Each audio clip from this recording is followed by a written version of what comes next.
Karapatan sa buhay. Kilalanin ang saligang batas na ang bawat tao ay may karapatang mabuhay. Walang sinumang ang dapat alisin ng buhay, kalayaan o ari-arian pang hindi naayos sa kaparanan ng batas. Tungkulin. Pangalaan ang iyong sarili sa anumang sakuna. Halimbawa, karapatan sa reoren.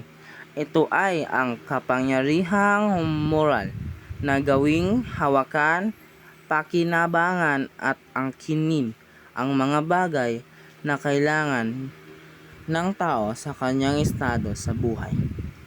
Ito ang ating ari-arian na hindi maaangkin ng iba kasi ito ang binili natin.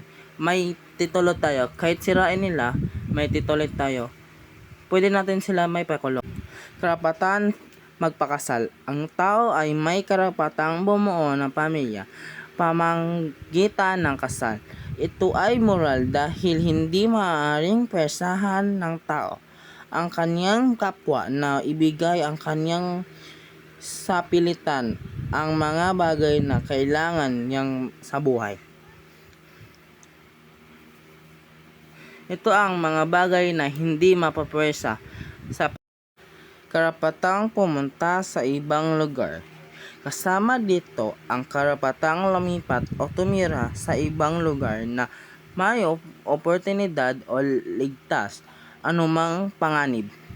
Dito tayo masaya kung makakita tayo ng magandang tanawin o mga lugar na mas maganda pa sa natirahan natin.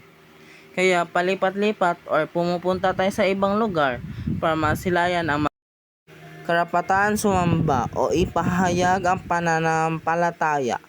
May karapatan ang tao na piliin ang relihiyon na makatutulong sa kanya upang mapaunlad ang kanyang pagkatao at pakikipag-ugnay sa Diyos at kapwa.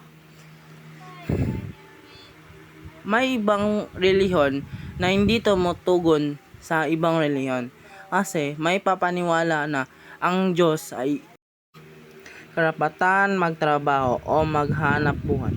May obligasyon ang lipunan o pamahalaan na magbigay ng trabaho sa mga mamayan upang sila ay mabuhay ng maayos.